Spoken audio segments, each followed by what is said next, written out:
যুবকদের জন্য ভিডিওটি খুব জরুরি এই মনে করেই কিন্তু আমি ধারাবাহিক একটু আলোচনা শুরু করছি মাস্টারবেশন। কি খুব ইন্টারেস্টিং বিষয় না? যার ছবল থেকে কেউ বাঁচতে পারে না। হ্যাঁ, আর শুরু হয় কার কাছ থেকে? বন্ধুদের আড্ডার স্থলে, বন্ধুদের অভিজ্ঞতা থেকে। এই জন্য কিন্তু গত পর্বে এই কথাগুলো বলছে। আমার বন্ধুটা হবে অবশ্যই যাকে দেখলে আমার আল্লাহ রাসূলের কথা মনে হয়, যাকে দেখলে আমার জান্নাতের কথা মনে হয়, হ্যাঁ, যাকে দেখলে আমার দুনিয়া এবং আখিরাতের মঙ্গলের কথা মনে হয়। এজন্য এই ধরনের বন্ধু কিন্তু আমার দরকার।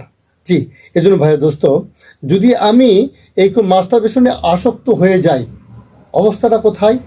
সবসময় শরীরের মধ্যে যেমন একটা শিরশিরে একটা অবস্থা বিরাজ করে। যদি কোনো কিছু খারাপ চিন্তা করি তখন আমার মনের মধ্যে এরকম একটা দানা বেঁধে বসে, কখন আমি এই মাস্টারবেশন, যেটা বাংলাতে বলা হয় হস্তমৈথুন। এটা কি ধরনের একটা মানসিক চাপ, কি ধরনের একটা মানসিক ব্যাধি, কি ধরনের মানসিক একটা সেট আপ থাকে যে এখান থেকে হাজারো চেষ্টা করে মনে হয় ফিরা যায় না, ফিরে যাবে না। কিন্তু সব কিছুর মূলে তো একটা কথা রয়ে যায়, যেটা মানুষ চেষ্টা করে সবই পারে, তাই না? এই জন্য ভাই দোস্ত, আমি কিন্তু বলবো দুনিয়াতে সমস্ত কিছুরই সুবিধা অসুবিধা থেকে থাকে, কিন্তু মাস্টারবেশনে কিন্তু তেমন কোনো সুবিধা নেই বললেই চলে। আর শরীয়তে তো সম্পূর্ণ হারাম।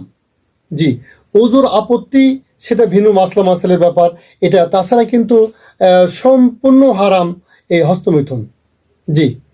এই জন্য আর কেনই আপনি করছেন? একটু ক্ষণিকের মোহের জন্য, আনন্দের জন্য, একটু ভালো লাগার জন্য, যা আপনাকে তিলে তিলে একটা মানসিক অসুস্থতার দিকে নিয়ে যাচ্ছে। হ্যাঁ, আপনি ভালো করে জানেন যে একটা মানুষের সুস্থ থাকার জন্য একসাথে দুইটা সুস্থ থাকা দরকার, একটা শারীরিক সুস্থতা, একটা মানসিক সুস্থতা। আর হস্তমৈথুনটা একজন ব্যক্তিকে এই দুটাতেই মানুষকে অসুস্থ বানায় দেয়। এই হস্তমৈথুনের চাপের কারণে শারীরিক যেভাবে অসুস্থ হয়ে যায়, ঠিক তেমনিভাবে মানসিকভাবে অসুস্থ হয়ে যায়। এমনকি আস্তে আস্তে সে অ্যাটাক হওয়ার কারণেই প্রতিদিন সে কয়েকবার করে এরকম মাস্টারবেশন করে থাকে, যার কারণেই তার মানসিক নার্ভাসের মধ্যে চলে যায়। মানসিক এমন একটা নিকনেস, দুর্বলতা বোধ চলে আসে, যা তার মধ্যে একটা সবসময় একটা পাপবোধ কাজ করে। আর পাশাপাশি একটা চেহারার মধ্যে চলে আসে একটা অপরাধের ছাপ, যার কারণেই চেহারার মধ্যে কোনো জৌলুস থাকে না, থাকে না লাবণ্য। এই জন্য নিজেকে অপরাধ বোধ করে, নিজেকে সবার সমাজের কাছ থেকে আড়াল করে রাখার চেষ্টা করে।